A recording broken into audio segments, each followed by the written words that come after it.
The day had begun with quiet celebration, but no one expected that it would soon be filled with emotions that would stir the hearts of millions. Narendra Modi's birthday was being marked across the country. People lit lamps, children in schools sang songs of respect, and communities came together to share food and kindness. In every corner there was joy and pride. Yet, hidden beneath the joy, there was a memory that many had not spoken about for years. It was a memory of loss, struggle, and resilience. And it was this memory that would rise to the surface on his special day. The first hours of the morning carried a light breeze. Modi had chosen to keep the celebrations simple, as he always preferred. He believed that birthdays were not meant for grand parties, but for reflection and service. He walked quietly among children in an orphanage, offering sweets with a gentle smile. The children looked at him with eyes full of hope. But behind his smile, a thought returned again and again. The thought of an old tragedy that had shaped his life and the lives of countless others. The world saw him as strong, but the scars of the past had never fully faded. As the day went on, reporters gathered, eager for pictures and headlines. Yet Modi did not speak much. He seemed lost in his own world. Finally, in the afternoon, as the sun hung high, he stood before a group of villagers who had gathered to honor him. They expected him to talk about progress, about the future of the nation. Instead, he began with something unexpected. He began to speak about pain. He began to speak about a tragedy that still burned quietly in the hearts of many. The crowd grew silent. The sound of birds faded.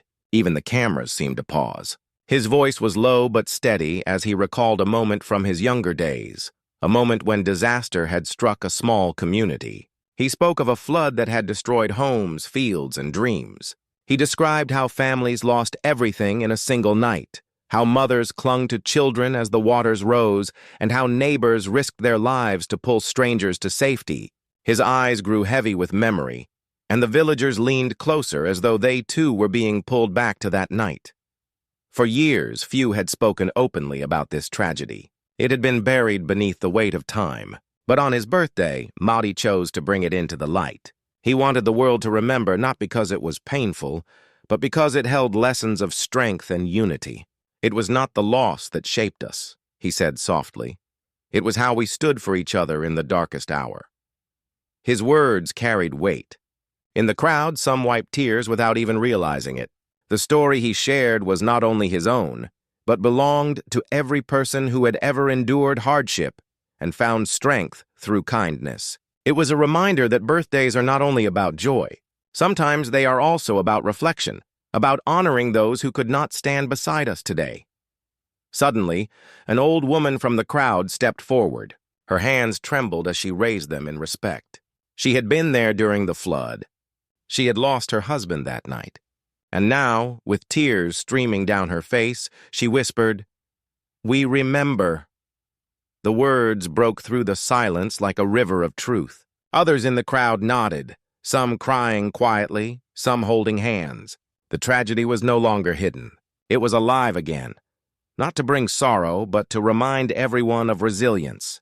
Reporters who had come for birthday headlines found themselves capturing something else entirely. Their cameras showed faces wet with tears, children hugging their parents, and leaders listening in silence. Across the world, when these images began to spread, people felt something powerful. They felt that this was not just the birthday of a leader. It was a day when humanity itself had spoken. The hook of the moment was not in grandeur or celebration, but in the raw honesty of pain shared openly. It made people lean closer, wanting to hear more. What else had been hidden in the shadows of the past? What other stories of survival and kindness had shaped the journey? And why had Modi chosen this day, his own birthday, to reveal them? The answer was simple yet profound. He knew that millions were watching.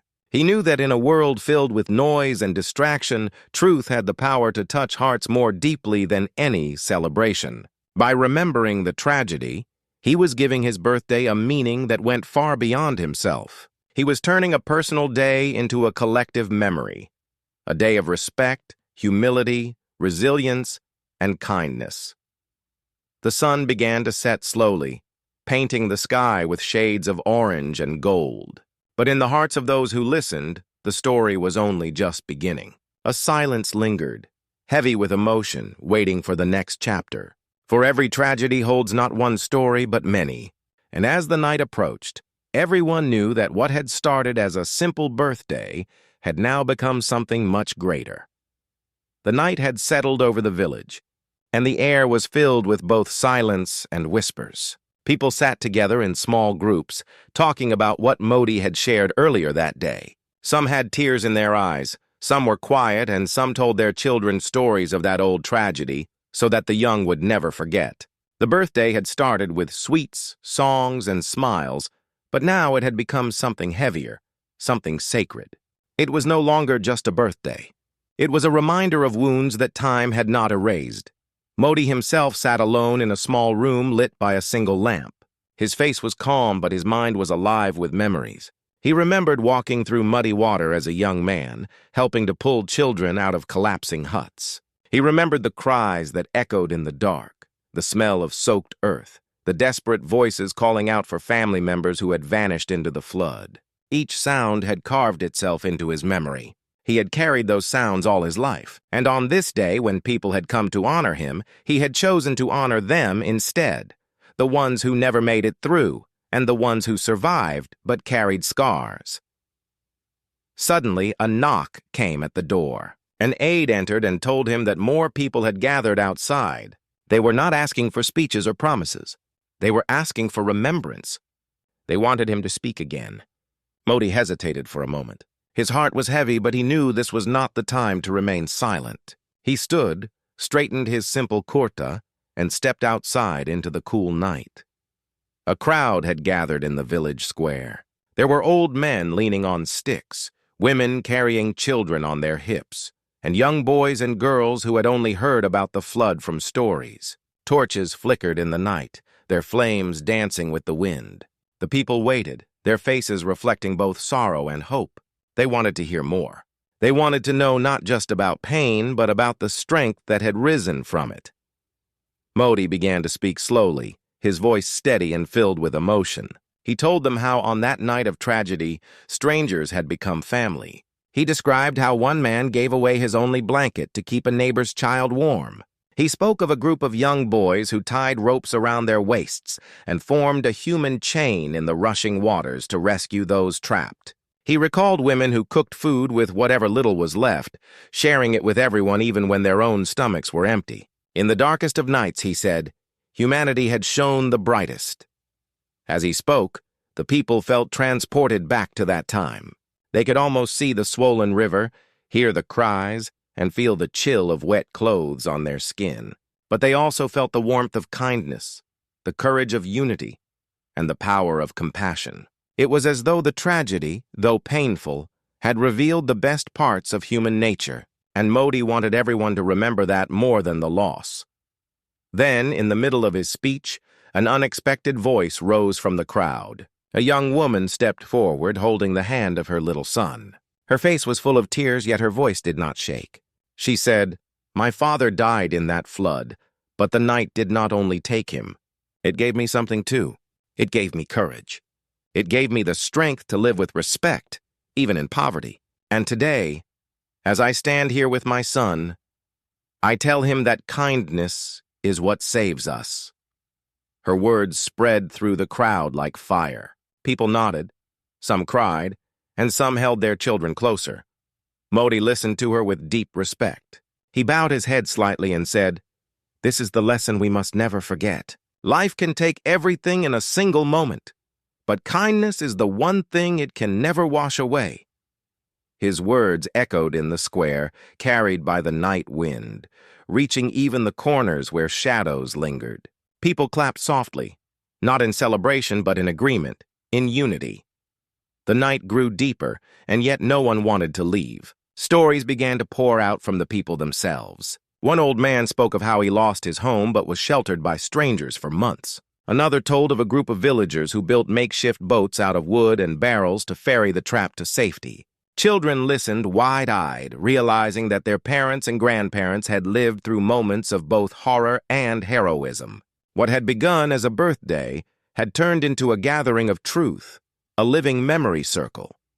As the stories continued, reporters captured every word. Soon, news channels broadcasted these moments live. Across the nation and far beyond, people watched with awe. They saw not just a leader, but a community remembering, a people united by respect, humility, resilience, and kindness. Hashtags began to trend online. Messages flooded social media from people across the world, sharing their own stories of loss and survival.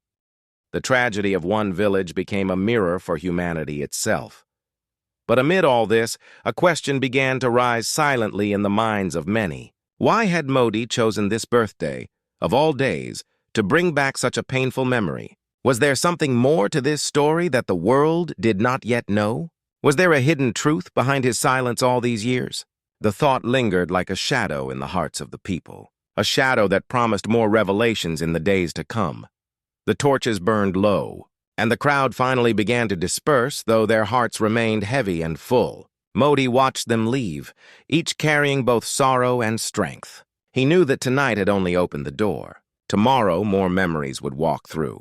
Tomorrow, the truth would have to be faced even more deeply. The morning after was unlike any other. The sun rose slowly, but instead of the usual cheer of birthday celebrations, there was a quiet heaviness in the air. Across the nation, people were still talking about what had happened the night before. Television anchors repeated Modi's words again and again, showing clips of villagers crying, of the old woman whispering, "We remember," and of the young mother telling her son that kindness saves us. The images spread across homes, workplaces, and even schools. What began as a personal story had now become a collective moment of truth. In the small village square where Modi had spoken, people gathered again, even though no one had invited them. They felt pulled by something deeper, as if the place itself now carried sacred meaning. Strangers from nearby towns began arriving too. They wanted to stand on the same ground where those words had been spoken, to feel the echo of remembrance. The tragedy had happened years ago, but now it felt alive again, reaching even those who had never seen it with their own eyes. Inside a simple room nearby, Modi sat quietly, surrounded by a few close companions. His face was serious, almost burdened. One of them asked softly, "Why did you choose now on your birthday to bring back this memory?" Modi looked at him and answered with calm honesty. "Because time teaches us, but memory guides us. Too often we celebrate without remembering what gave us strength. I wanted this day not to be about me, but about all of us, about those who lived and those who were lost." His companions nodded, but one of them noticed something unusual in his tone. It was not just reflection. It was something deeper, almost personal. There was a pause, and then Modi spoke again, his voice lower this time. "There is something I have never shared. Something about that night. It is not only the story of the people, it is also my story." His words sent a quiet shiver through the room. He did not explain further, but everyone felt there was more to be told. Something hidden, something that had stayed buried in his heart for years. Later that afternoon, when Modi stepped outside again, the crowd had already grown larger. People wanted more. They were not asking for speeches about development or future plans. They wanted to hear the truth of the past, to connect to the humanity that had shone in that dark night. Seeing them, Modi realized the time had come. He began slowly, letting his words flow like the river he was about to describe.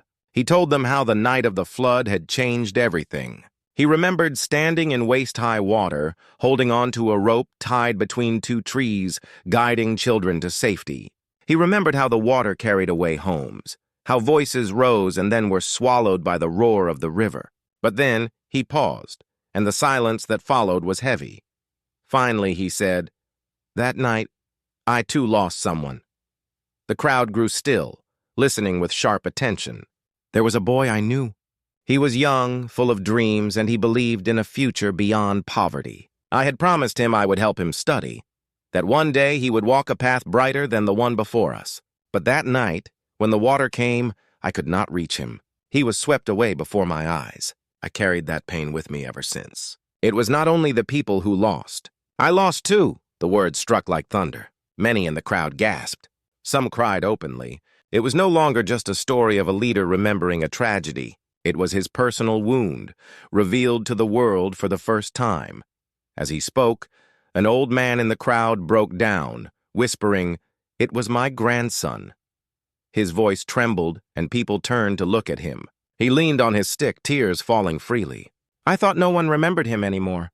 "But you did. You carried him in your heart all these years." He covered his face with his hands and wept. The crowd moved closer, some putting their arms around him.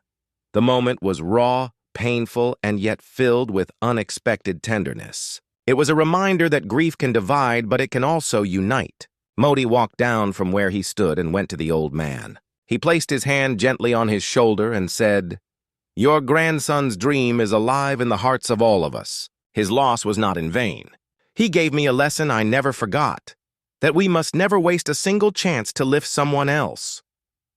The crowd erupted, not in cheer, but in silence so deep it was almost sacred. They felt the weight of the truth. They realized that the story was not just about loss, but about responsibility. Every person who survived carried a duty to live with respect, to honor the ones who were gone by showing kindness in every step. The news spread like fire. People across the world read headlines.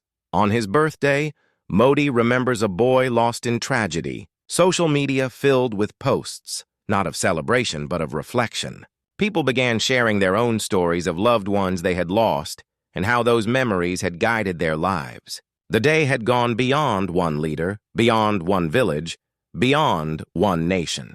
It had become a global moment of remembrance. Yet even as millions were touched, whispers of another question began to grow stronger. If Modi had carried this pain for so long, what else was hidden in the story of that night? Was there something even deeper? Something the world still did not know? The day began to fade, the light turning golden across the fields, but the fire of curiosity and emotion only burned brighter. People felt that the story was still unfolding, that there were still truths waiting in the shadows of the past. The evening sky turned dark, yet no one felt like resting. In the village, lanterns and torches burned softly, casting golden circles on the ground. People sat in groups whispering about what they had just heard. The story of the lost boy had shaken everyone. It was not only about grief. It was about the weight of promises unfulfilled, dreams swept away, and the silence of years now broken. What began as a birthday had become something else, something that stirred souls. Modi remained quiet after the confession. He had spoken about the boy, but there was more buried in his heart. The crowd could sense it. They felt that he was holding back, not because he wished to hide, but because the truth was too heavy to release all at once. Sometimes memories do not flow like water. They come like waves, striking one after another. The next morning, people gathered again. The square was filled with men, women, children, and even visitors from nearby towns who had traveled through the night to hear more. Television crews had set up cameras, and journalists from across the country arrived. The world's eyes were now fixed on a single village, waiting for what would unfold. When Modi stepped out, the silence was immediate. He looked at the faces before him, tired, emotional, hopeful. Then he spoke slowly, as if weighing each word. "The tragedy we speak of was not only a flood," he said. "It was a test. It tested our humanity, our courage, and our unity. But what made it most painful was not only the lives it took, but the truth it revealed about how fragile life is. That night, I learned that everything we own can be washed away, but the only thing that remains is the way we treat one another." His words struck deep.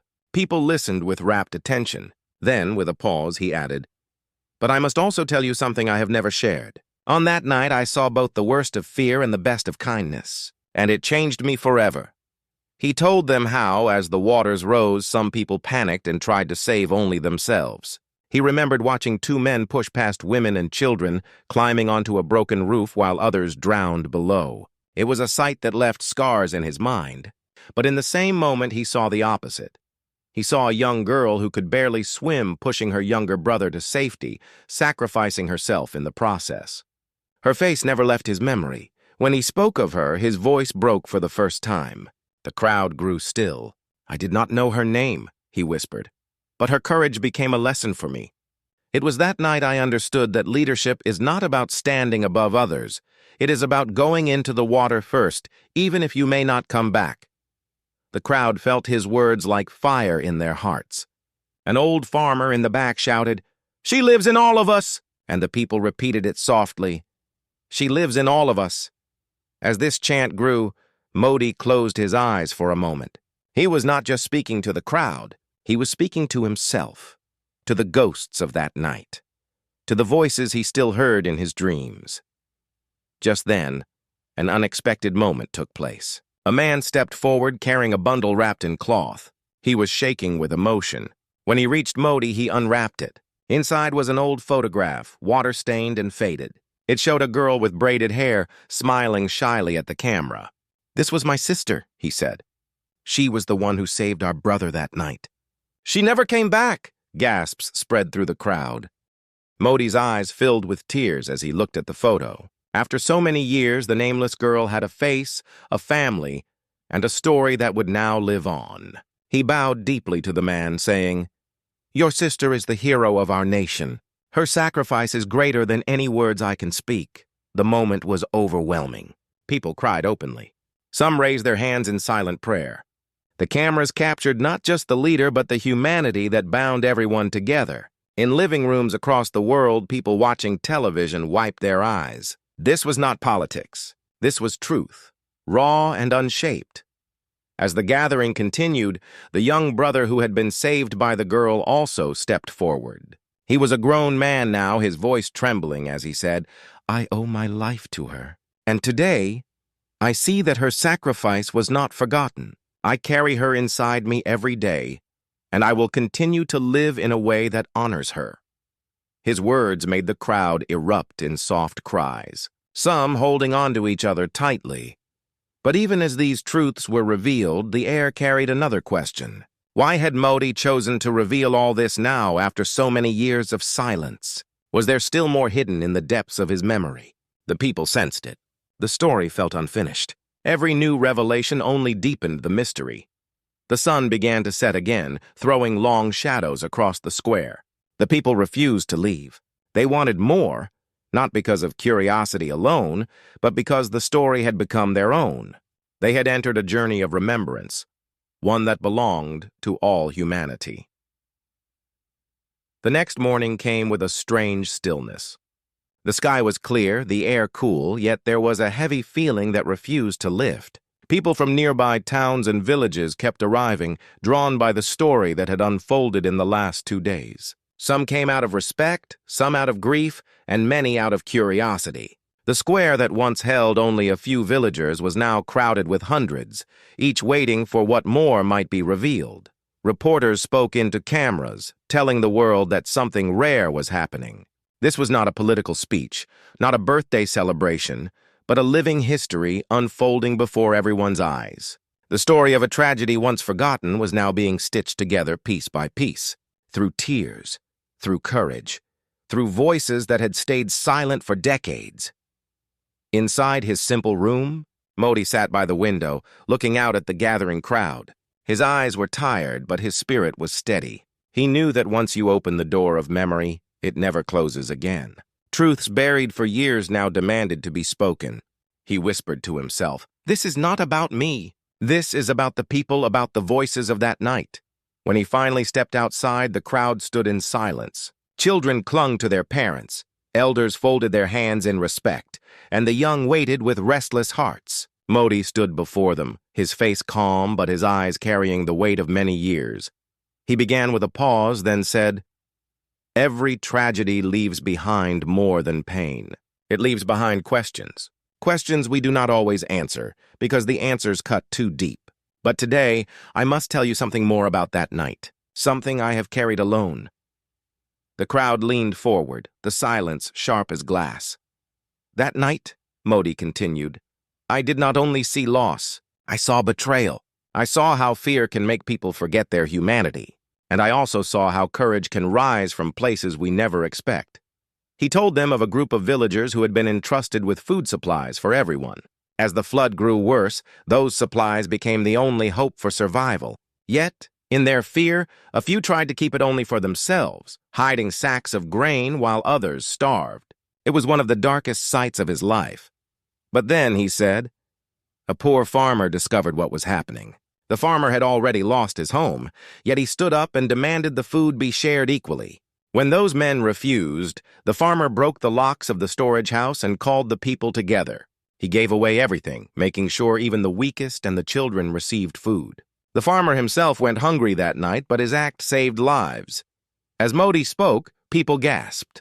Many remembered the farmer but had forgotten the full truth of what he had done. His story was buried under the weight of time, but now it returned with power. From the crowd, a woman's voice cried out, "That farmer was my father!" She stepped forward, her hands trembling, her face wet with tears. He never spoke of it to us. He only said we must always be honest. Today I finally understand why. The crowd erupted with emotion. Some clapped softly, others cried. Modi looked at her and said, "Your father is the face of true strength." He gave more than food that night. He gave hope. But then Modi's tone changed. It grew heavier. "There is another truth," he said. "On that same night, I made a mistake that has never left me. I was young, full of fire, but also full of fear. There was a moment when I could have saved someone, but I hesitated. I told myself I was too weak, too late. And by the time I found courage, it was over." The crowd grew tense. No one had expected him to admit this. A leader revealing not only strength but also failure.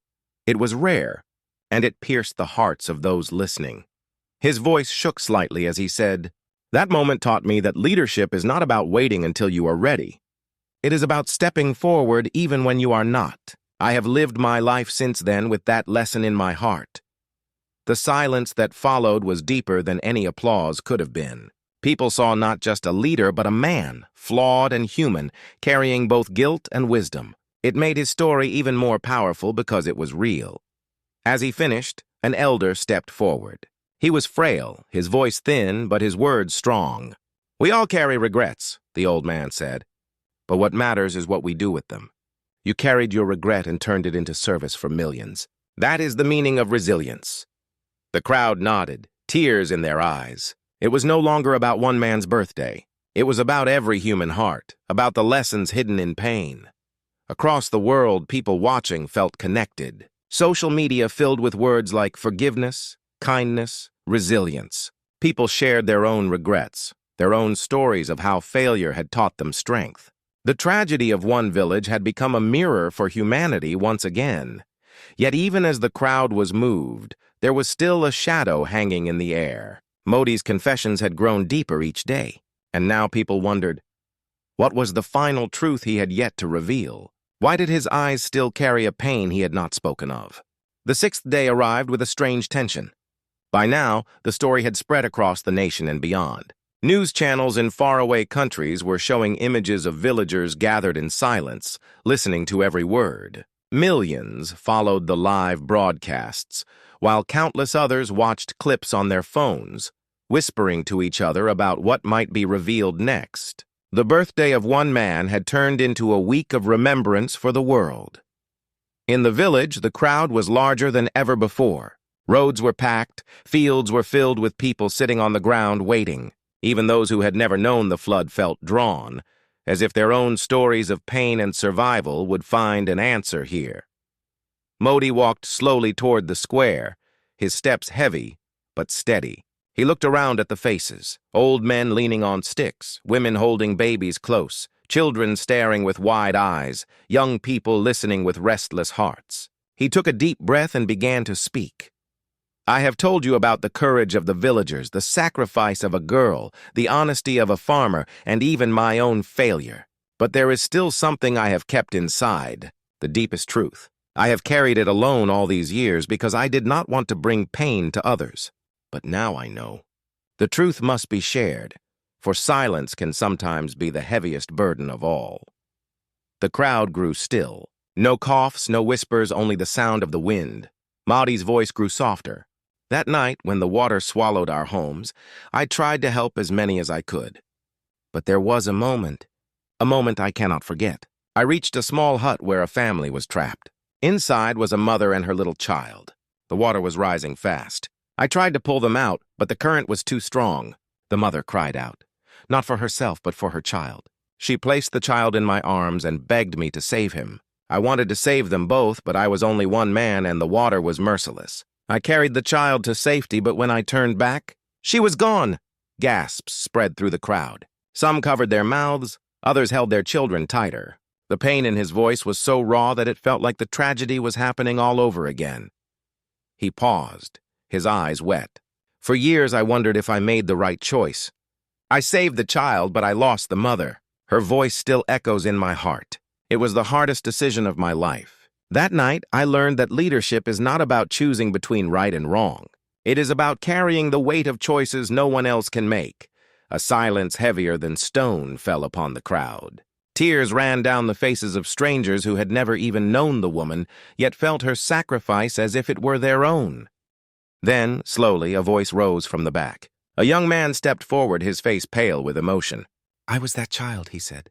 Gasps filled the air once more. He stood before Maudie, shaking as he continued. "All my life I was told my mother died in the flood. I never knew who carried me out. I never knew it was you." The crowd erupted into cries, some falling to their knees. The young man's words cut through every heart present.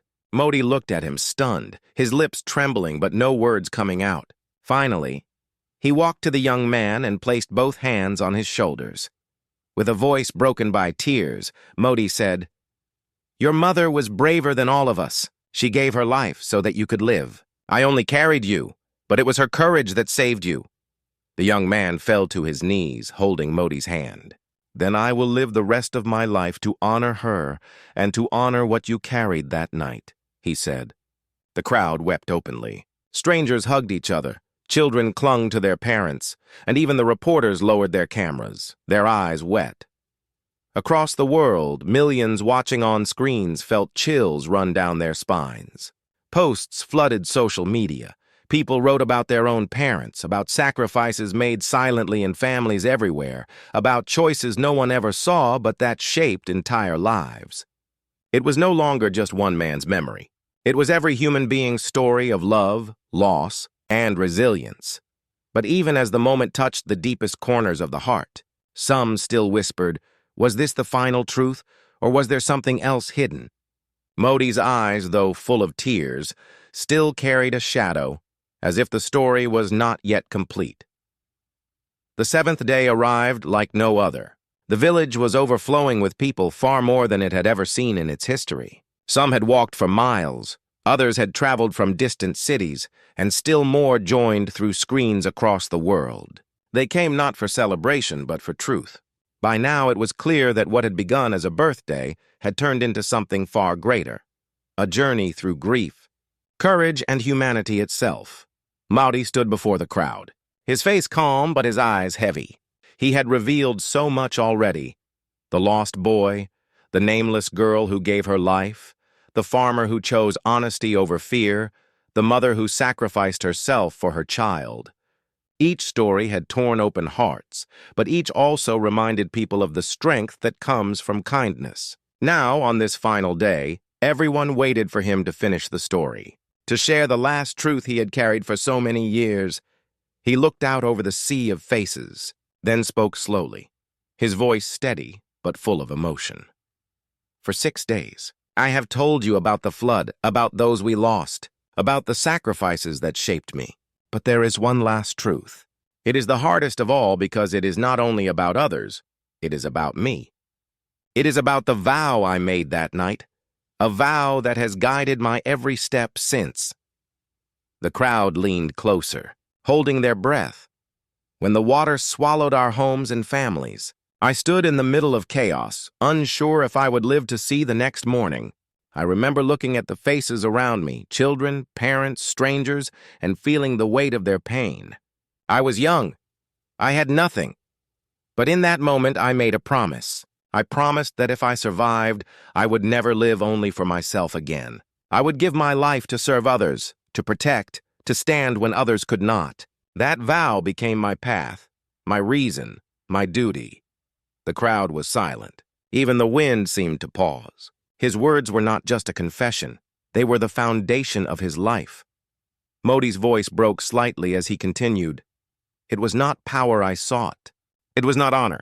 It was a promise born in the darkness of that night. Every decision I have made, every burden I have carried, every sleepless night, it has all been because of that vow. An elder in the crowd whispered, "That is why he never stopped walking, never stopped serving." And others nodded, their eyes wet with tears. Then something unexpected happened. The young man who had learned the day before that his mother had given her life for him stepped forward again. He looked at Modi with trembling eyes and said, "You carried me from the water. My mother gave me life, and now I see you carried more than me that night. You carried the promise of millions. We are all here because you never let go of that vow." His words struck the hearts of everyone present. People began to cry openly, but not only with sadness. They cried with gratitude, with awe, with a sense of connection that went beyond borders and beyond time. Modi placed a hand on the young man's shoulder and said softly, "The truth is, I did not carry you alone.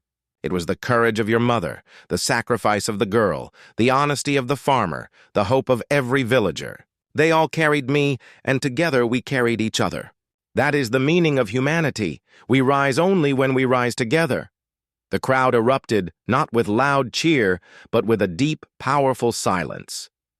It was the silence of hearts touched, of souls awakened. Torches were raised high and people lit lamps, passing the flames from one to another until the whole square glowed with light. Across the world, millions watched in awe. Families lit candles in their own homes. Strangers sent messages of unity, and for one moment humanity felt closer, bound by the same truth, that kindness is stronger than tragedy, that sacrifice never dies, and that promises born in pain can build futures filled with hope. As the night drew in, Modi looked at the glowing lamps and whispered, "This is the true birthday gift, not for me but for all of us. Remembrance, respect, resilience, and kindness." The story was complete. It had begun with grief, but it ended with light. What was once a tragedy remembered by a few was now a lesson carried by millions.